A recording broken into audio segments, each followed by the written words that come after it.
con ella, la vicejefa de gabinete, Cecilia Todesca, que hay muchos sectores de la política que dicen cualquier cosa, disparates, y ahí se enganchan, ¿no? Y bueno, la tenemos en línea, a la vicejefa de gabinete, a Cecilia Todesca. ¿Qué tal, Cecilia? Buen día. Hola, buenos días. Preocupados por este clima, bueno, ayer fue otro día de muchas fake news, de versiones absurdas y delirantes, ¿no? Que están en un intento claro de desestabilización al gobierno, ¿no? Sí, como alguna vez conversamos, a mí me parece que hay sobre la crisis económica que se vive, que es muy fuerte y que se profundizó con la pandemia, hay un conjunto de dirigentes que piensan que es buena idea montarse sobre esa frustración, sobre esa incertidumbre que tiene la gente, que la tenemos todos porque estamos en una situación muy particular, y agitar las aguas con todo tipo de fantasmas. La verdad es que no sé cuánto de eso es lo que piensa el común de la gente y cuánto de eso son, digamos, nichos muy particulares. Me escapa, no lo sé, no comparto que ese sea el modo de hacer política. Me parece que podemos discutir ideas concretas, cuestiones concretas, pero este clima de zozobra permanente desgasta mucho a la población cuando la situación económica es tan difícil. Y ese es un poco el objetivo, y es mezclarlo todo, ¿no? Claro. Entonces es muy difícil discutir un tema puntual porque todo el tiempo se mezcla todo. Entonces no se puede avanzar. Pero yo creo, el otro día estaba pensando, no sé si se acuerdan, antes cuando se estaba arreglando una ruta, por ejemplo, había un cartel que decía hombres trabajando. Sí. Bueno, eso quedó un poco viejo porque ahora diríamos gente trabajando, sí, hombres y mujeres, exacto. Y todos trabajando. Bueno, estamos trabajando. Hay mucha gente trabajando. No solo en el gobierno, en el sector privado para recuperar las empresas, entre los trabajadores, la gente que no tiene un trabajo formal y de todos modos se la rebusca. La verdad es que la mayor parte de la gente está trabajando. Mientras un conjunto muy pequeño piensa que con un discurso al que repite una y mil veces, en donde esto se mezcla todo y por supuesto se ancla sobre la frustración que provoca una crisis económica, porque esto no hay que minimizarlo. No, por supuesto. La gente está asustada. ¿Cómo no vas a estar asustado? Ayer se publicaron los datos del Producto Bruto, como habíamos anticipado, un golpe brutal. Hoy va a salir el dato de desempleo. Yo no tengo los números, pero es obvio que el desempleo va a haber aumentado, y seguramente la tasa de inactividad también, porque hay gente que ni siquiera pudo salir a buscar trabajo. Claro. Y así, durante los próximos días, también creo que la semana que viene se publican los datos de pobreza, también vamos a ver un incremento en indigencia y en pobreza, a pesar del gran esfuerzo que se ha hecho, que a esta altura son casi 5.5 del Producto Bruto, el gasto directo en políticas para morigerar el impacto del COVID, eso en forma directa, el gasto público directo, ¿no? IFE, ATP, bonos, y luego otros 2 puntos por el lado del crédito productivo. Pero aún así, nosotros dijimos desde el primer momento, un parate como el que se ha generado por las medidas sanitarias que se tuvieron que tomar en el marco de la pandemia, es imposible compensar. Bueno, la eurozona cayó 10,6%. Todos los datos, todas las proyecciones de la OECD dan la zona euro 15 abajo, Alemania 12, estoy hablando del segundo trimestre, ¿no? Del año, Italia 17, Francia 19, y así son todos los números, estas son las proyecciones al segundo trimestre.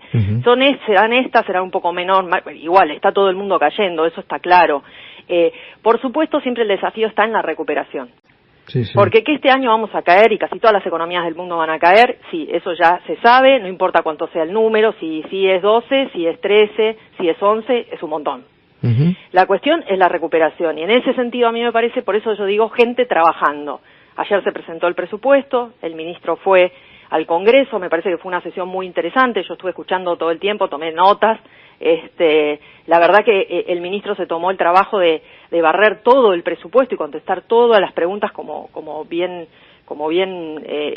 corresponde de los diputados y las diputadas. Me parece que las preguntas también fueron acertadas, digamos, tratando de entender qué es lo que vemos para el año que viene. Y nosotros el año que viene vemos una economía recuperándose.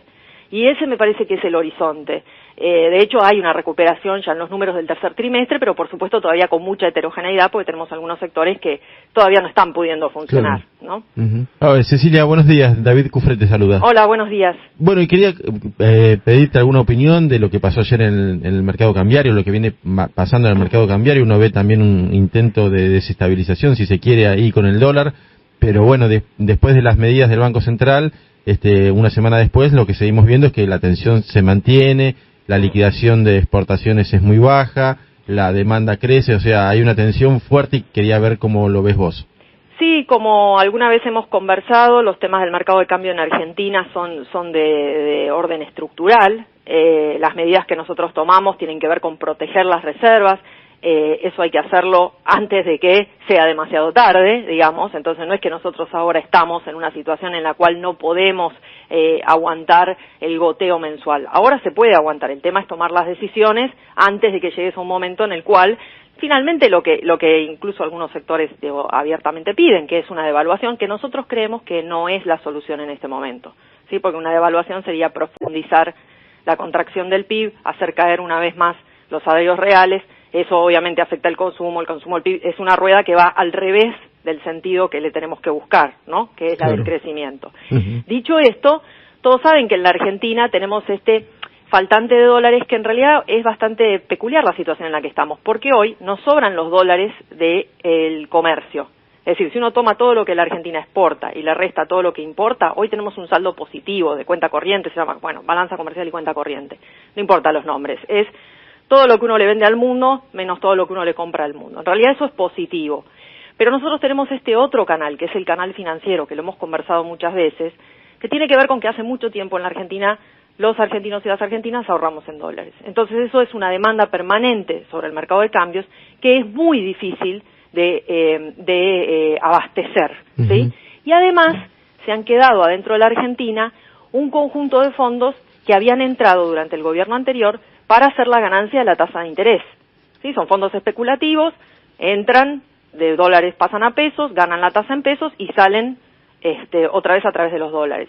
Esa es otra demanda que anda dando vueltas y que de hecho también explica la presión sobre el mercado cambiario. Entonces, para que se entienda lo que nos escuchan, nosotros sabemos que las medidas cambiarias son enojosas. Yo entiendo perfectamente a alguien que está en su casa preocupado con un montón de líos y de repente abre el diario y dice, el gobierno tomó medidas cambiarias. ¿No? Claro. Y bueno, ¿y entonces qué estamos haciendo? Y es que hay que trabajar en lo estructural. Total. Porque no hay atajos. No hay atajos. Tenemos que mejorar nuestra estructura productiva para poder exportar más, para poder identificar en las cadenas de valor qué insumos o qué maquinarias nosotros estaríamos en condiciones de fabricar en la Argentina. ¿Por qué? Porque queremos fabricarlo todo, porque no queremos internacionalizarnos. No, eso es un discurso viejo de los 70. Pero nosotros necesitamos generar trabajo y tenemos las capacidades. Entonces, no es sustituir toda la cadena de valor, pero sí es elegir algunos puntos donde sabemos que podemos hacerlo bien. Ahora, Cecilia, en la coyuntura más inmediata, digamos, mientras eso madura, lo que se ve es que hay una pulseada ahí en el terreno del dólar. Algunos analistas ayer decían, bueno, las medidas del Banco Central no van a alcanzar, y bueno, surgieron ayer todo tipo, o sea, sobre esta realidad se montan todo tipo de operaciones. Sí, bueno, acá empiezan a circular las cosas que igual estamos en la Argentina, todos conocemos, ¿no? Totalmente. Y entonces que vamos a ir contra los depósitos en dólares. Yo simplemente le explico a la gente algo que ha venido funcionando muy bien en la Argentina, porque también hay que tomar las cosas que sí funcionaron. En la crisis del 2002, ¿qué fue lo que pasó? Había depósitos en dólares, cuando la gente fue a pedir los depósitos de vuelta, los bancos le dijeron, y no, lo presté en pesos. La persona a la que le presté, se lo presté en dólares, pero la persona gana en pesos. Entonces la persona eventualmente me va a poder devolver pesos. Con la devaluación, imposible, ¿no? Y eso fue toda la crisis financiera del 2002. A partir de ese momento, todos los depósitos que en la Argentina se hacen en dólares, los bancos solo pueden, y están regulados y los mira el Banco Central, prestar esos dólares a gente que tiene ingresos en dólares, básicamente exportadores y empresas vinculadas. Y el resto de la plata que no se presta de esos dólares están adentro de las reservas del Banco Central. Y es una de esas partes que se netean cuando la gente habla de reservas netas. Es decir, que están aparte del número que se dice en general de reservas netas. Con lo cual, no hay siempre, como ha habido distintos momentos, le pasó a Macri, pasó en el gobierno anterior, momentos donde hacen girar rumores, la gente se asusta, va, saca su pequeño depósito, se lo lleva a su casa, después al rato... Cuando todos explican que hay en los bancos muchísima liquidez, efectivamente, ¿no? que el dinero está porque reglamentariamente no puede estar en otro lugar, y porque además está dentro de las reservas, en un digamos, como si fuera en una caja aparte. Sí.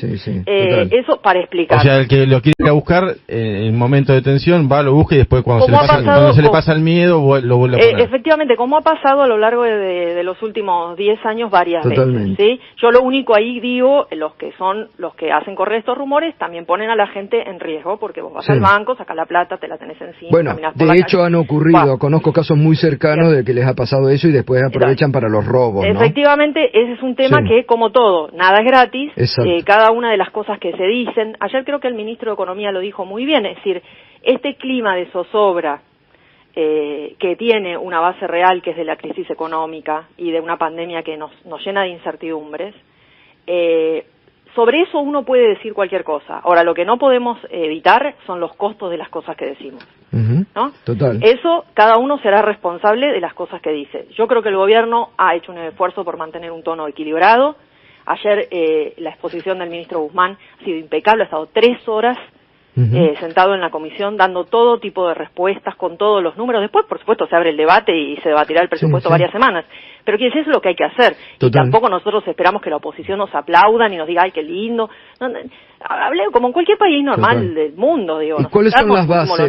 Ayer veíamos algunos de los números y realmente cómo cambia la matriz de los presupuestos presentados por Macri y ¿no? Hay mayor inversión en obras públicas, en ciencia y tecnología, en salud. ¿Cómo bajan los intereses de la deuda? Efectivamente, nosotros este año vamos a tener un déficit, es decir, lo que gasta el sector público respecto de lo que recauda, muy grande, el déficit primario muy grande.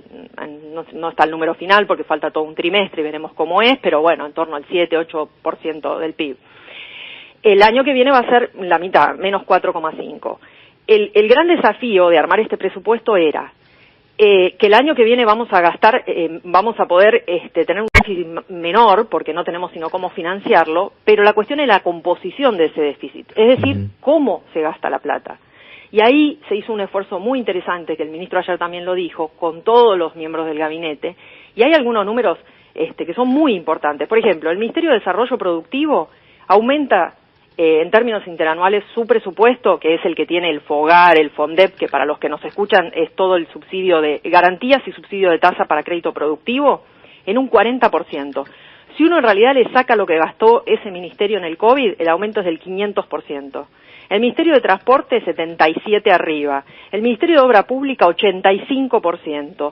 Desarrollo Territorial y Hábitat, 200%. Ciencia y Tecnología, 52%. Les tiro estos números simplemente para que vean que esto no es solo gasto de capital, esto es corriente y capital, pero lo que quiero decir es que se hizo un esfuerzo muy grande por poner la plata allí donde creemos que puede hacer girar la rueda en el sentido que lo necesitamos. Totalmente. Es decir, generar empleo y recuperar la economía. Estamos en una situación muy difícil. Que la gente esté triste, angustiada. Yo estoy podrida de la pandemia. Me imagino que todos los demás también. En algún momento vamos a dar vuelta a la página, no va a ser de un día para el otro, será cerca de fin de año, cuando vaya llegando la vacuna, se pueda vacunar a la gente, cuando otros tratamientos maduren y entonces si te pescas COVID te puedan tratar más efectivamente. Y a partir de ahí vamos a ir recuperando un poco la tranquilidad y vamos a ir creciendo y de a poco vamos a ir recuperando todo lo que perdimos. Porque acá yo también quiero tirar solo un número. Escucho a la oposición decir, el PIB per cápita de la Argentina, es decir, todo lo que se produce dividido la cantidad de gente que somos, viene cayendo desde el 2011. Sí, compañeros, el PIB per cápita durante el gobierno de ustedes cayó 7,8. ¿Ok? Claro, totalmente. Los 4 años que gobernaron ellos, 7,8 el PIB per cápita bajo. Vamos a decir las cosas como son, porque si no, si parece una bolsa en donde no se identifica nada. Claro. No es una bolsa grande, es cierto, desde el 2011 viene cayendo. Pero aparte, Cecilia, lo increíble es que pareciera que ellos no gobernaron 4 años la Argentina, porque se olvidaron que gobernaron 4 años la Argentina y que han dejado estrangulado al país. Y nosotros tratamos de ser, en ese sentido, la economía argentina es compleja y la macroeconomía argentina es compleja por cosas que venimos conversando, por ejemplo, la cuestión cambiaria.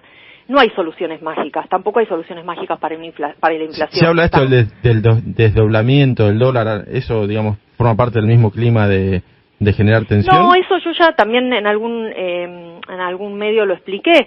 Nosotros, igual que todo el resto de la profesión, es decir, el gabinete económico discute todas las propuestas, están todas sobre la mesa, no hay que tenerle miedo a las palabras. La cuestión es si un desdoblamiento nos ayuda en este momento o no. Nosotros pensamos que en este momento esa medida no era la correcta, que teníamos otras medidas para tomar antes para ver si daban el resultado que estamos buscando, sin pegarle, digamos, zarpazos demasiado fuertes a una economía que viene muy golpeada. Ese es un poco el desafío, ir tranquilizando la macroeconomía y que las variables se vayan acomodando de modo tal que nos permitan crecer, ¿sí? Y ir recuperando muy de a poquito todo esto que hemos perdido a lo largo de los últimos años.